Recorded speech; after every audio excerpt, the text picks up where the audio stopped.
It's time to get your morning started with the news you need to know. News update. This is what's trending with DJ and PK. Hashtag NBA. Shea Watson gets it, lifted high left on Castle to the baseline. Steps back, fires from the wing, an 18-foot jumper, nothing but net. Gilgeous-Alexander rips the corners. He has 30 in game 2. Jarrett gingerly across the timeline, out front to Hartenstein, back to McCain, 3 for 3 straight away, banks it, in and out and back in again. He didn't call glass, it doesn't matter. Ching, that's Thunder money ball number 13. Shea across the timeline draws a double, left wing Wallace, down the lane, Caruso to the rim for finishing touches, baby. AC lays it in with the left hand. Thunder 122, the Spurs 113. We're on the brink of getting this thing even at Paycom Center. The Western Conference Finals tied at 1 game apiece after the Thunder beat the Spurs 122-113. Shai Gilgeous-Alexander scores 30 to pace OKC. Really good game for Victor Wembanyama, but not spectacular off the charts. Crazy like game 1. And that swing alone, PK, can explain how the Thunder got the win in this one. Although there's other storylines for sure. Well, I think the rebounding, go look at the discrepancy between game 1 and game 2, the Spurs dominated the boards. Here they were only up 4. And I think that allowed the Thunder to get more possessions. Game a little bit better than they did in game 1. Turnovers a big deal again. Castle had 11 in the first game, had 9 in this one. The 21-9 disparity there. A lot more shots for the Thunder. You average about 0 points per possession when you're turning it over. Well, 10 more to be exact.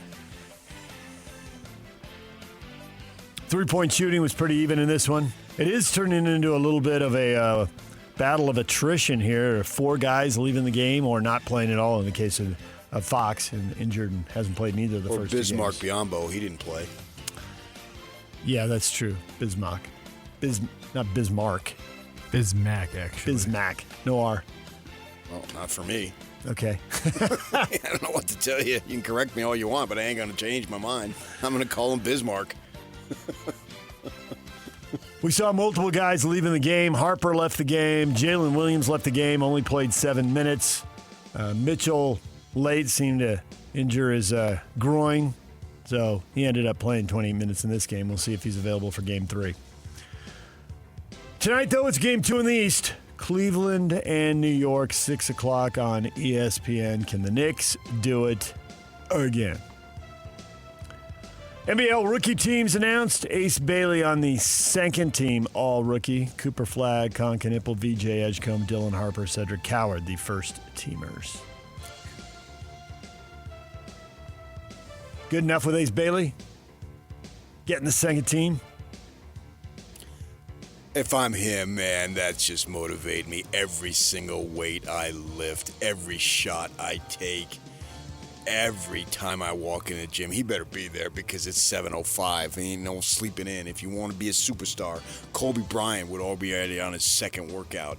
What's it going to be, Ace Bailey? Some dude I ain't never heard of? Joey Coward? What was his name there?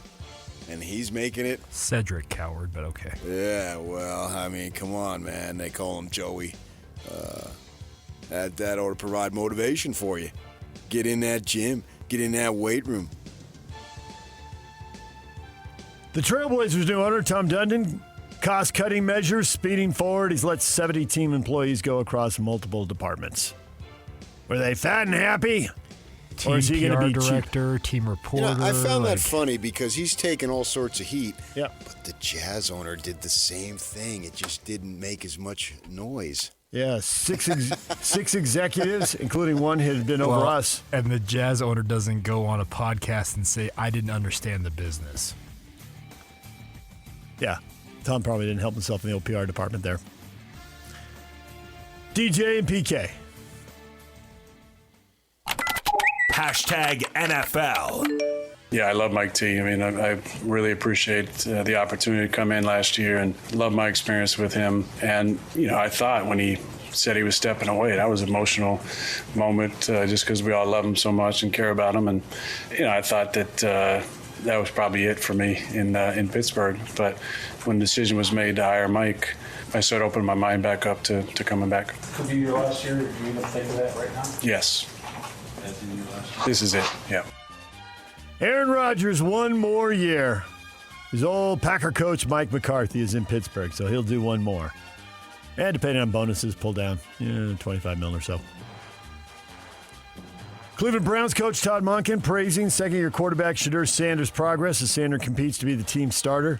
I think Shedeur has come miles in terms of his progressions, getting the ball out, his understanding of concepts. I think he's really, really come a long way.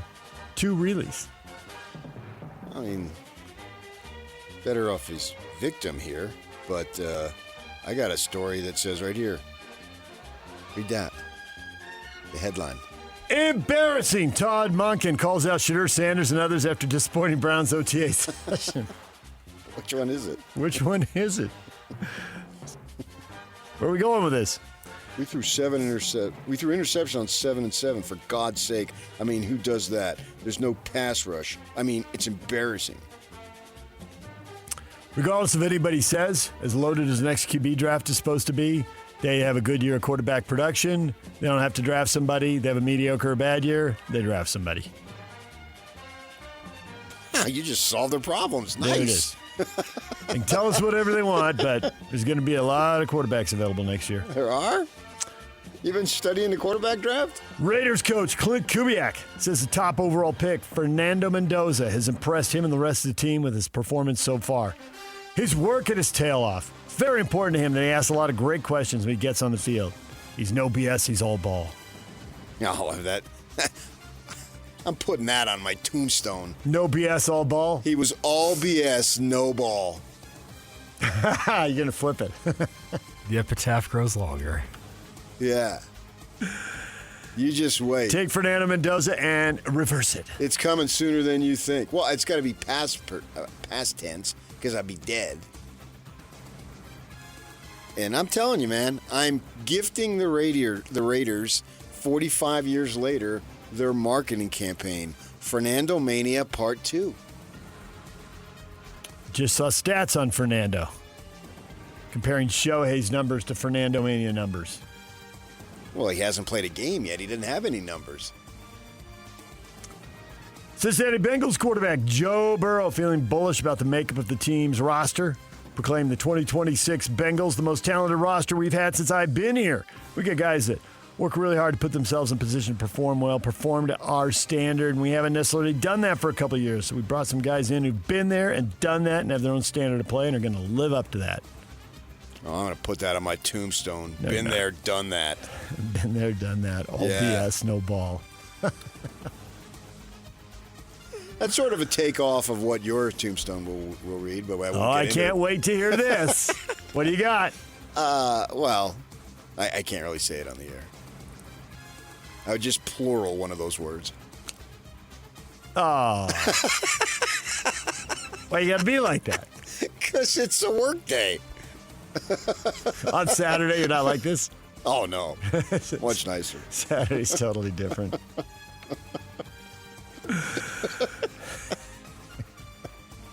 DJ and PK. Hashtag college football. Well, the judge set to preside over the Brendan Sorsby lawsuit seeking an injunction to allow the quarterback to play at Texas Tech has recused himself from the proceeding. Texas 99th Circuit Judge Philip Hayes is a Lubbock, Texas native, and he earned both his undergraduate and his law degrees from Texas Tech. So he's going to step aside and let another judge handle this case. Well, I don't understand how this works. Why would he get assigned the case in the first place? An excellent question. So then there has to be no recusal. Couldn't they figure it out? It was filed in 99th Circuit Court, don't which give is a crap which where is it what was he filed. presides over. You know, if only you knew Then do it someone. in 98th court. If only you knew someone who worked in the court their entire life, you were close to them, if you had them in your phone and had regular communication, you could ask and have this probably explained to you. It is just the darndest. Your sister could lay it all out. Oh, here come the judge.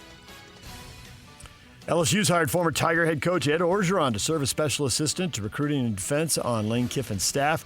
Orgeron, of course, led the Tigers to the 2019 National Championship with Joe Burrow going 15-0. I think that's recruiting in defense. We don't call it defense. Defense. Is that a soccer thing? Defense. Yeah. Like, you're not you're You're the defensive coordinator or the defensive coordinator. Yeah, right. I always said defense. Right, but if it's just defense, if you add the IVE, then it changes it. Mm-hmm. And did you see this, Yak?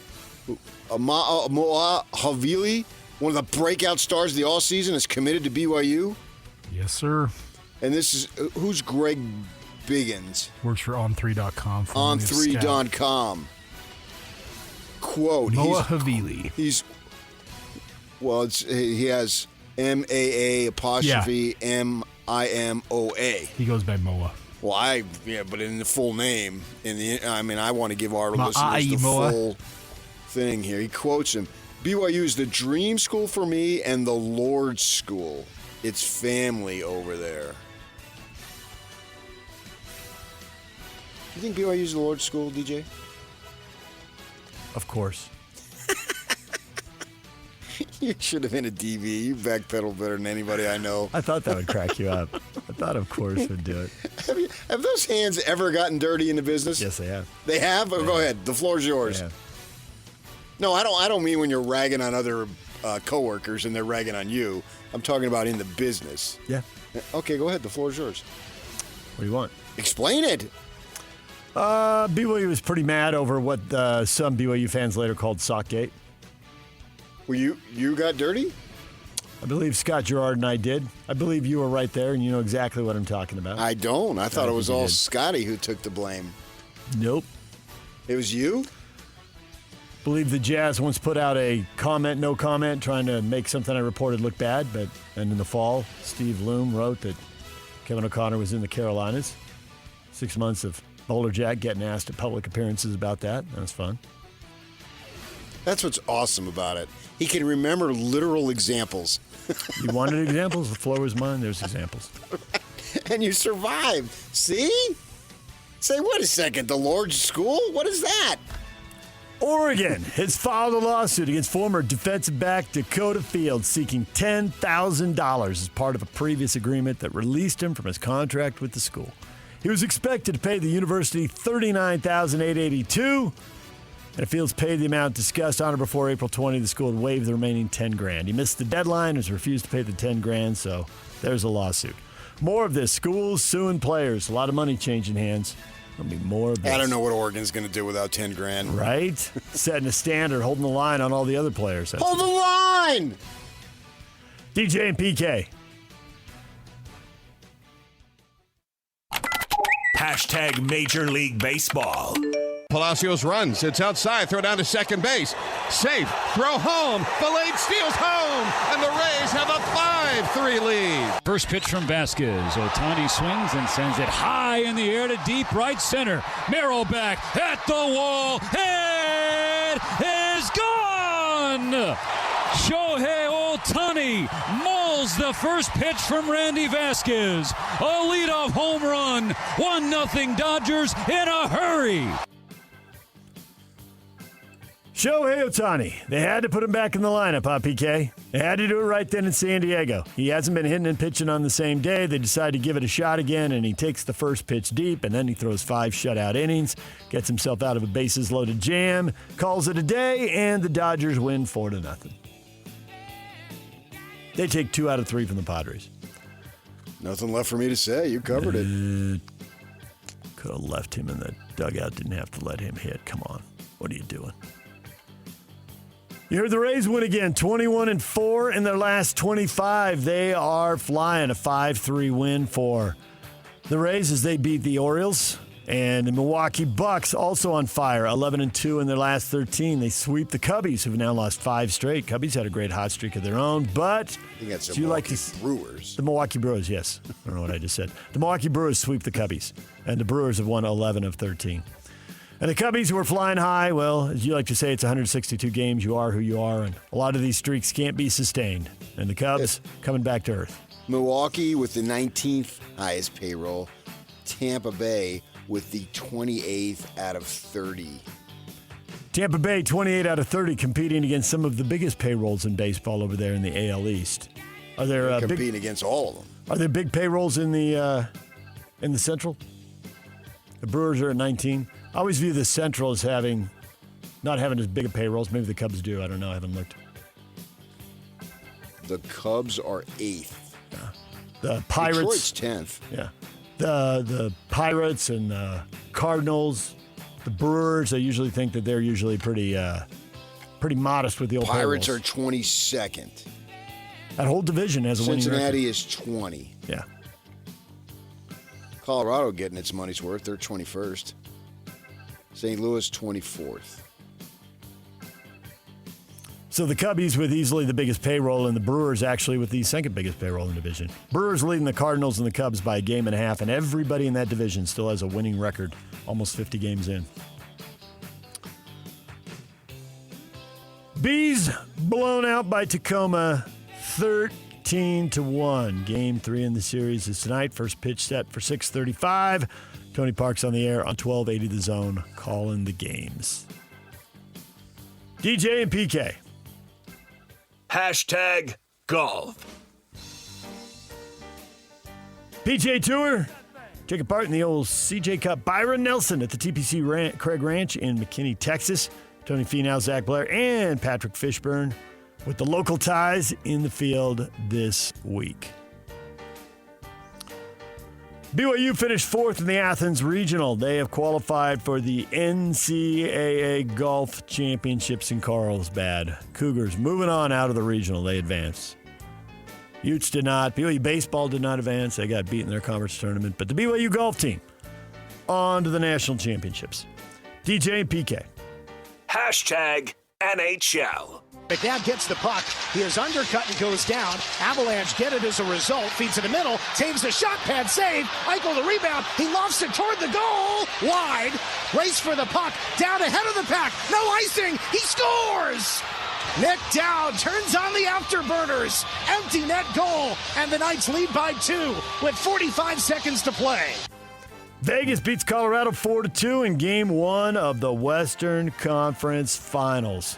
Took a 3-zip lead early in the third period and held on to win it. The Eastern Finals start tonight. Montreal's at Carolina, 6 o'clock on TNT for that one.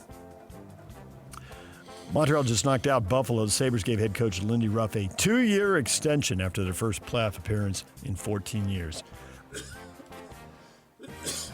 That was an NHL record for longest playoff drought for a franchise. Slacker Radio, what is trending is brought to you by Shamrock Plumbing. There's no job too big or too small. Get the personal touch with Shamrock Plumbing. David Smoke, host of The Smoke Show on 365 Sports in Waco, Texas, is going to join us. Our spring football tour has taken us to Baylor, coming up at the top of the 8 o'clock hour. And Andy Bailey, NBA writer and analyst for Bleacher Report, is going to join us at 9 o'clock. We'll talk NBA playoffs with him and NBA draft. How would he rank the top players? And Boozer's been 3 in a lot of the mock drafts, but there are people who think he might go a little higher to the Jazz. We'll talk to Andy Bailey about that. Stay with us. DJ and PK, the question of the day is next. For Jazz fans, it's been a rough few years. Well, those days are behind us as the Utah Jazz finally struck gold in the NBA Draft Lottery. Picking second. As the Jazz prepare to draft a potential superstar with the number 2 overall pick, nobody will bring you better coverage of the NBA Draft than the KSL Sports Zone. For all the breaking news, high-profile interviews, and player analysis leading right up to draft night, keep it locked on your exclusive home of Utah Jazz basketball. 97.5. The KSL Sports Zone. DJ and PK, it is time for the question of the day. Your hot takes. Is it hot takes or toast? Should the Jazz give a serious look at Cam Boozer? Consensus number 3 pick in the draft. Williams says, in my opinion, the Utah Jazz are going to pick whoever gives them the best chance to compete with Wemby. And that translates to shooters from deep. With Boozer's size and accuracy, I believe his stock has increased. On the other hand, the Jazz also need ball handlers, so it's going to be really interesting. I agree with that. It's going to be interesting. I mean, I think they can use whatever. Brandon says the upside to Cam, he's also a pretty good ball handler, too. Not run the offense guy, but if he gets the ball 18 feet from the hoop, he can put it on the floor and get to the bucket. Yeah. I don't want him running the offense. But It's like a pitcher being a good base runner. it's bonus. It's good, but it's not really what I'm looking for. Yeah. As long as when he bounces the ball that it comes back up to him. That's all you really ask. I'm good to go. And he can do that through a little bit of traffic. I would think so. Yep. I would think most guys could do that. I think he can change direction. I think he can go with both hands. So any perimeter, any guy who's capable of being on the perimeter can do it. Can do that. Tavita says the Jazz should take a look at the best two-way player on offense and defense, a.k.a. A Cuff. He's going with your theory. He's at least partially buying into it. Yeah. Trust a guy who's put a lot of guys into pros. You're talking about Calipari there. John Calipari recognizes a lot of talent. It's undeniable, his track record. He's now a veteran coach. He's not the kid who broke on the scene, and we saw so many guys go through. 6 years old, something like that? Yeah. And we've seen so many guys who rolled through Kentucky the last 15 years or so while he was there. Just one guy after another. And some of them were really high picks. Some of them were maybe more middle first-round picks. And the one thing they had in common is when they got to the NBA, they looked pretty good. Oh, yeah, high picks, middle picks, as you say. Tyrese Maxey, SGA. Devin Booker. Devin Booker was a middle pick. Yeah. And it's funny because it's hard to really, really decipher to where with these kids coming out playing only 1 year of college ball, the game is advanced now, so 1 year of college ball doesn't mean what it meant 25, 30 years ago. Fact. Agreed. You are around gymnasiums and whatnot, and you see these kids at a much younger age. So it is a little misleading, but at the same time, you're going up against, in these summer things, kids your own age. Well, in the NBA, there is no age. It doesn't matter. And you're going up against guys who are 6, 7 years, 8 years older than you, and the grown men, as they say. And so there's still a fair amount of projection that goes into it. And that's what makes it so dang intriguing, which makes it fun. Because if it were so blatantly obvious, then anybody could do it. But not anybody can do it. And even the best can't do it all the time. True story. And so that's what just makes it so intriguing. And there's so much riding on it for teams. The Jazz, this is the crowning achievement of the 4-year rebuild, right? In terms of getting the draft selection at a time when you want the draft selection to be as high as possible. You always want it to be, but sometimes there's not the players there that have the potential to have the impact as these kids do. So this is imperative. You must score in the 90-plus percentile in terms of getting this right. You can't just get a B-minus guy, because there's a B-minus guy is fine in a lot of drafts because there's not A's ahead of you or taken after you. Here, we can pretty much almost guarantee, without actually guaranteeing it, which is an oxymoron, that there's going to be somebody drafted after 2 who's going to end up being an A player. Totally agree with that. Yeah. And if they had gotten unlucky in the lottery, and if they were drafted 6th or 7th, you couldn't say that with the same level of energy and put the same emphasis on it you did. But at 2, somebody's going to pay off. Yeah. If not multiple. Somebody's going to pay. But you can't draft everybody. As long as you get a guy who's an A, all that that's matters. great. That is all that matters. If you get yourself an A, then whoever drafts whomever, good on them. Right. And you've used this example before. Houston gets an A for drafting Akeem Olajuwon. They drafted a guy who won 2 NBA titles. Now, it turns out there was an A++ who got a perfect score on the SAT and, got a Harvard Law and then went to Oxford or something, or Cambridge or wherever Pat Hayden went on that Rhodes Scholar. I don't know where you go. University of Rhodes? I don't know what you do. But you go overseas. I mean, there's like Jordan was so off the charts. Yeah, I would have gone Bill Bradley. Oh, Bill Bradley. Where'd he go? He was a smart guy on the Princeton. Knicks. Princeton, okay. Jersey, baby. My bad. Jersey, Rhodes Scholar to the Knicks. Okay, there you go.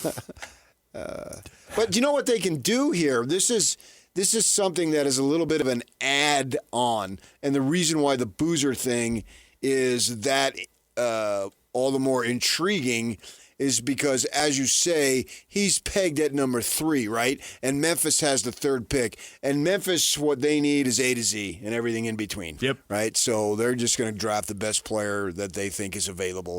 And they may have a crush on Cam Boozer, right? And so maybe the Jazz like him, but they don't have that crush. And this is where my guy D.A. can come in and say Memphis really wants him. Okay.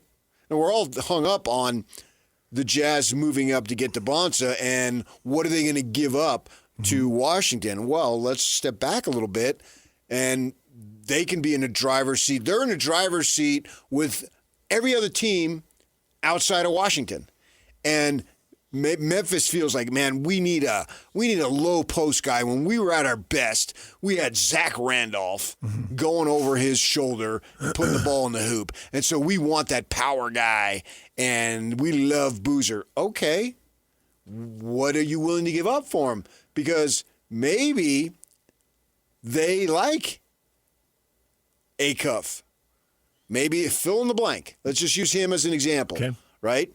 And maybe they think, hey, this guy, he's somebody that we may think can be better than Darren Peterson. So they can get some assets. Move back and get the guy they want and get some assets along the way. And what is Memphis desperate for? We know Danny Ainge has done that before. That's why I'm talking my guy D.A. Yep. And so that's something that is in play. We're so focused on them. What would they want to give up? And we've all, in our amateur analysis, have ruled out Ace Bailey, and I think the Jazz have too, from what I understand.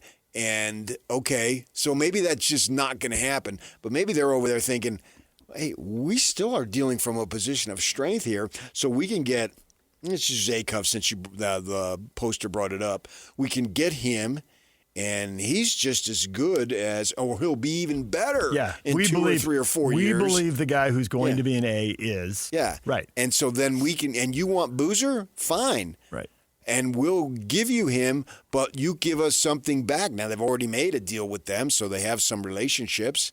So maybe there's something there in a year or two.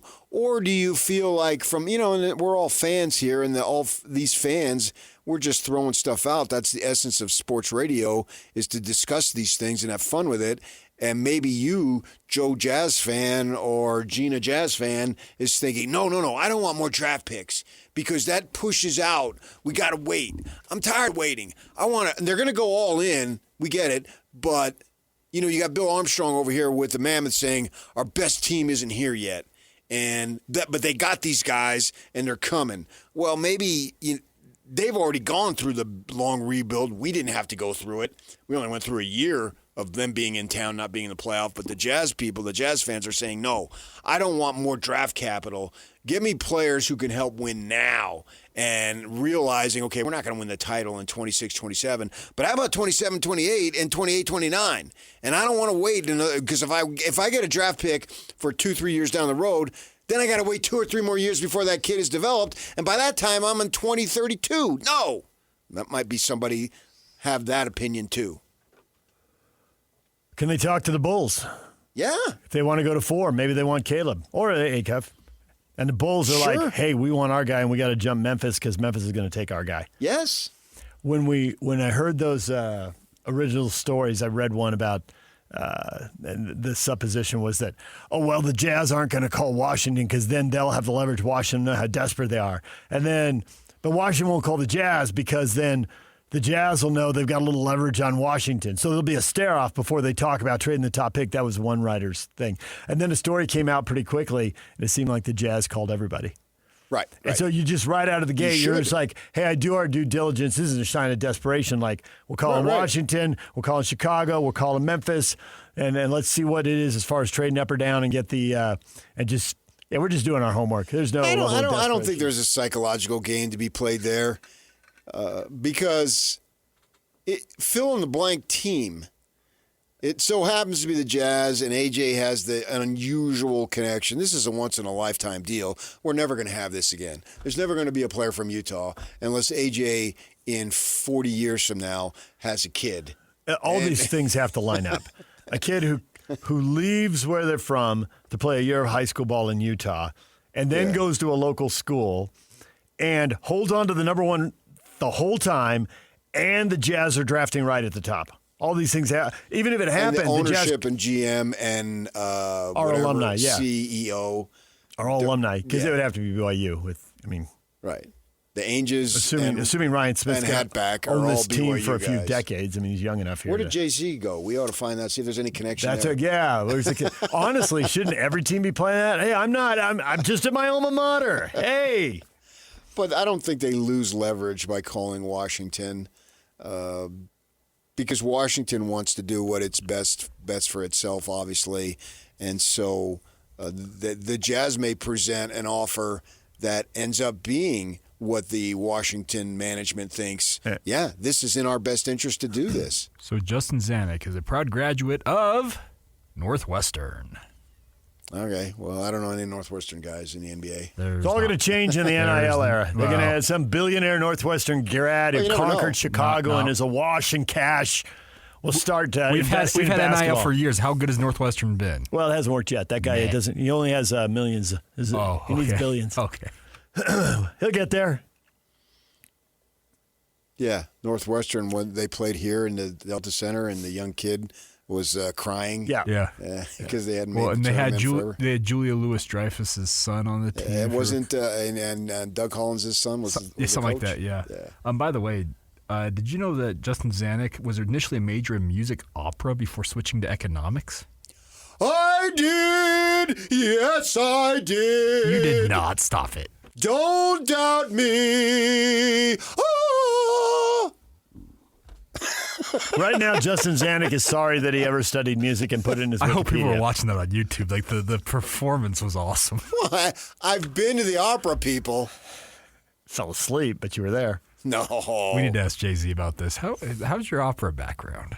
Yeah. Jay-Z will avoid us like the plague. He and I, the two tenors. He's got work to do. He doesn't need this kind of headache. And Jay-Z right now is like, I'm all ball, no BS. Put it on my tombstone. I've got prospects to look at. Leave me alone. That'd be about the answer I'd expect. That's what's this is so funky in this world, because these guys, it's obsessing their brains right now.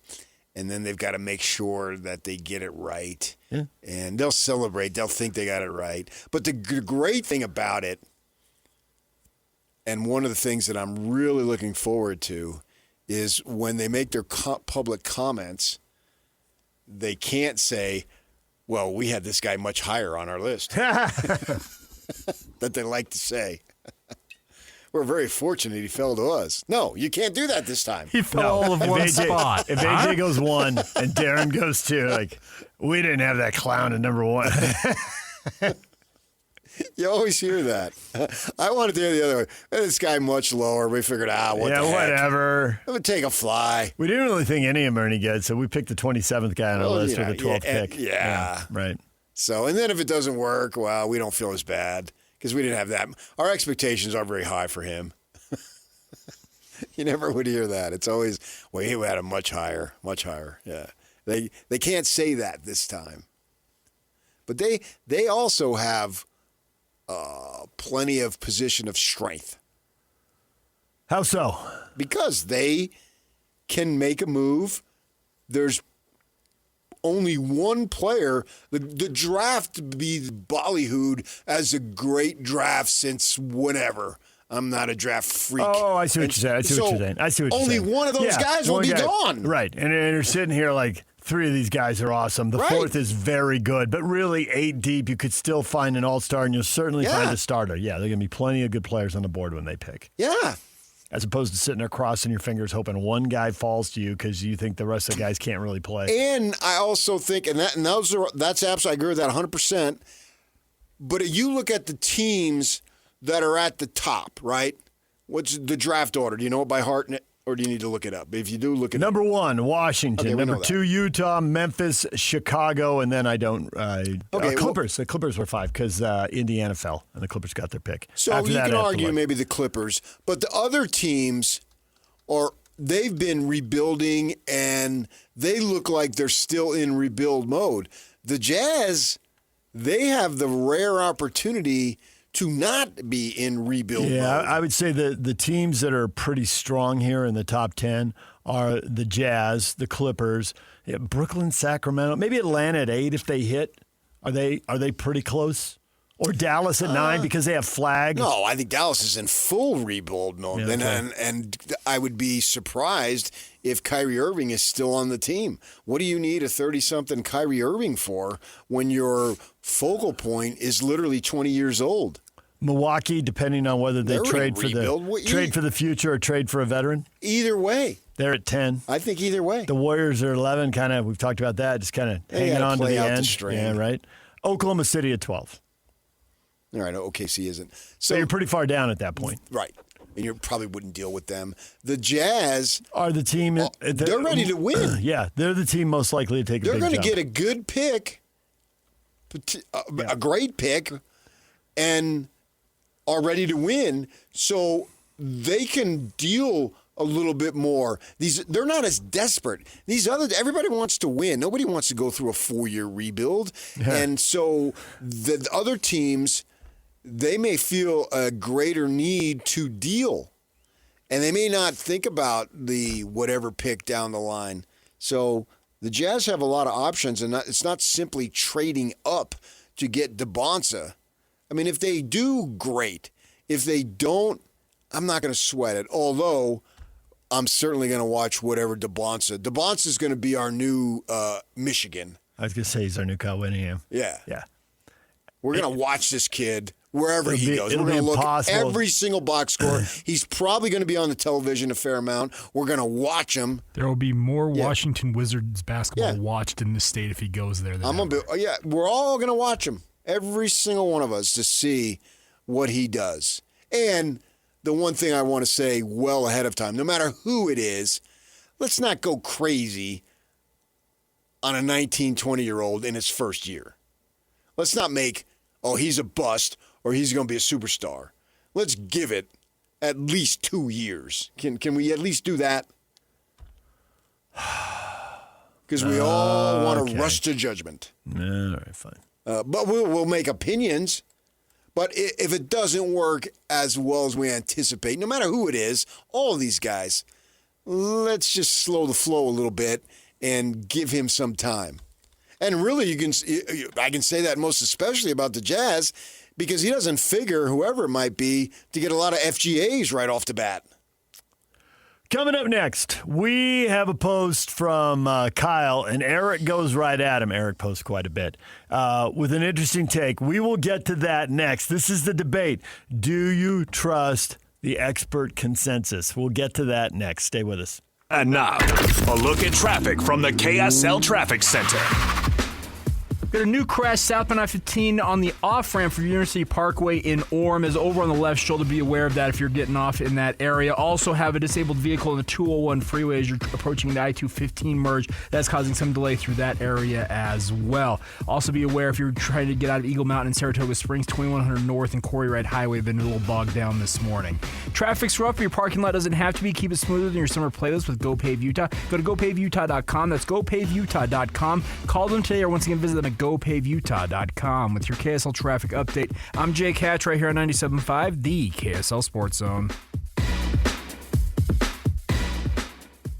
Welcome to This is Jake Scott and Ben Anderson. It seems like there's a little more buzz out there about the Jazz possibly trading up because they love A.J. DeBonsa. Absolutely do not do it. Because I think both players are going to be good. Mm-hmm. It's one of those win-win type scenarios. But if there is a wrong decision to be made, Washington's going to make it. Sure. Whoever falls to the Jazz is going to be the better of the two. I would almost bet on it. I don't think there's a lot of value in the Jazz feeling like they should go nuts to get up to that number 1 overall pick. If the picks are that close, why are you giving up a ton to get there? And then if they're not close and there's a major drop-off from number 1 to number 2, why would Washington trade it? Washington needs that guy. They think there's a superstar at 1 and only an okay player at 2, and the Jazz are trying to get out of that spot. Why would the Wizards do that? I don't think the logic actually adds up. Don't be the sucker. Let Washington pick the guy that they want to pick. And honestly, if Jazz gets stuck, quote-unquote, with Darren Peterson, who cares? He's a great player. Catch Jake and Ben afternoons from 2 to 6 on 97.5, the KSL Sports Zone. DJ PK, the question of the morning is, should the Utah Jazz take a serious look at Cam Boozer? Consensus says he's the 3 pick. They're picking 2. Kyle says absolutely consider any and all top talent, do your diligence, but at the end of the day, stick to the expert consensus of AJ or DP.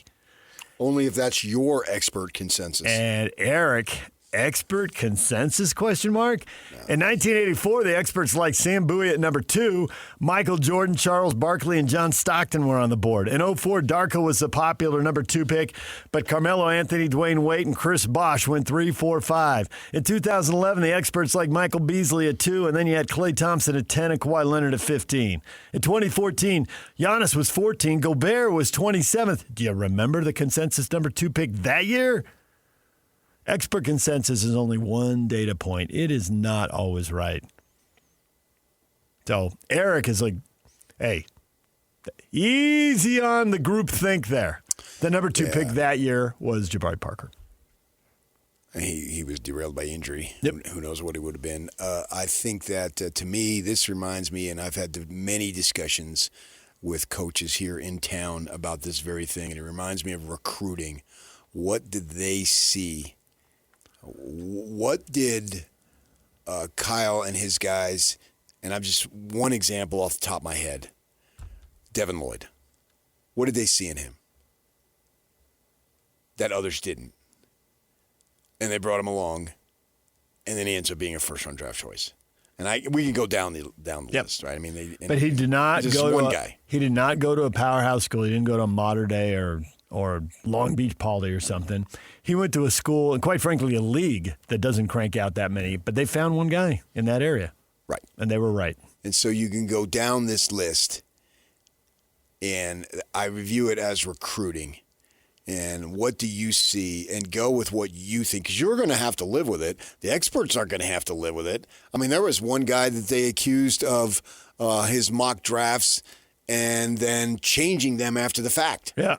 So you don't know what it's going to be, and you can't simply go with, well, that's the common perception. That, to me, that's like, well, gosh, don't blame us then. Everybody said that. No, you're passing the buck. Go with what you think. Don't go from the negative. If you think X player is this or that, then do it. I mean, the Nets, I think they did that last year with Yegor. Wasn't anticipated to go as high, but he did. And he had a pretty good season. He shot the ball way better in the pros than he did in the college ranks. So whatever you think is what you should do, because you're going to have to live with it, good or bad. The experts aren't going to have to live with it, good or bad. They move on to the next class. That's exactly how that works. But you're definitely going to wear it, because people always do what that poster right there did. You go back and look at the drafts and like, somebody goofed here. This is a major mistake. Right. And there's your boy, the Herd, has made a number of things, predictions about players. And the ones that he's wrong, and I'm sure he's gotten stuff right. Everybody gets some wrong or some right. Yeah. But the point I'm making, you can go back and look, and he'll tell you, this guy's going to be a bust, blah, blah, blah, blah, blah. And he's still making millions. Yep. He didn't lose his job. No. Making so many millions. Whereas in the GMs leaderships. GMs get fired. Yeah. They get run. Yeah. So you got to go with whatever your research. And I don't want to just sit here and say, oh, just go with your gut. No. No, not your gut. But you've got. But you can do that, but you got to have 500 other things too. But your gut, yes. The gut instinct is built on a bedrock foundation of 500 facts. I mean, you've got these huge staffs. You're traveling all over the place, literally. Random gyms in Europe.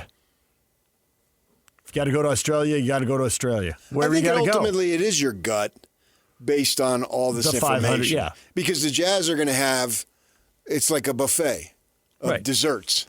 Which one do I really want? Now, I know I'm going to get calories on this. So, but the one I want and the one I pick, it better be worth all those calories. Nathan says, given management's track record over the past few years, I'd rather trust their scouting and interview results over the national hype or the general consensus, the media or the social media.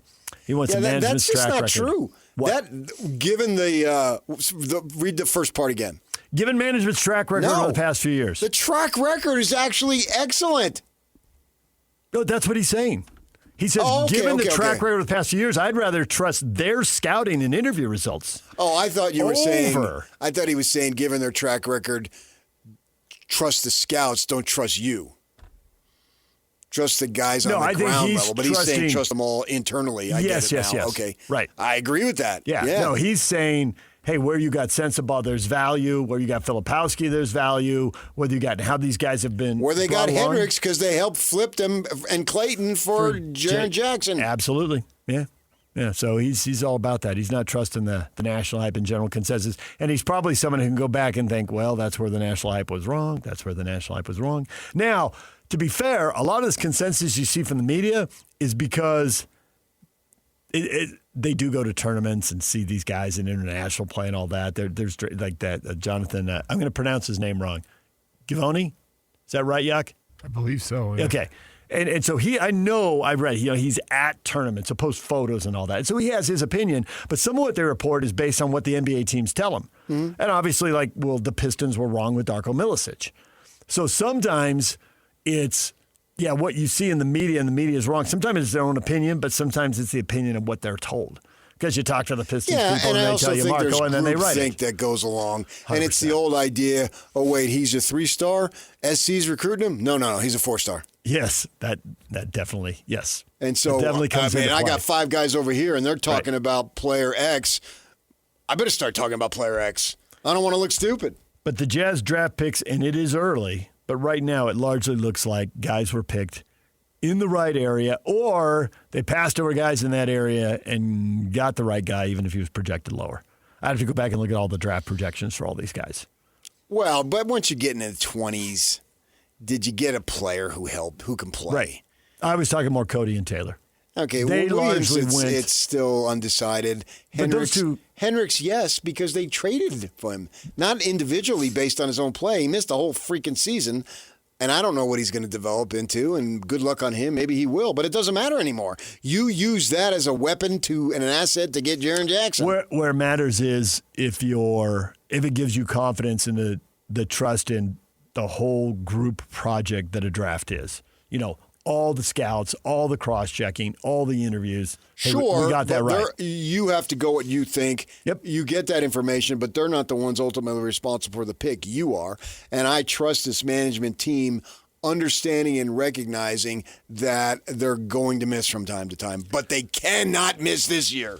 DJ PK, when we come back, the spring football tour takes us to Baylor. That means David Smoke. We'll need at least 2 or 3 questions to get all the way through this interview. Stay tuned. The host of The Smoke Show on 365 Sports in Waco, Texas, is back with us next.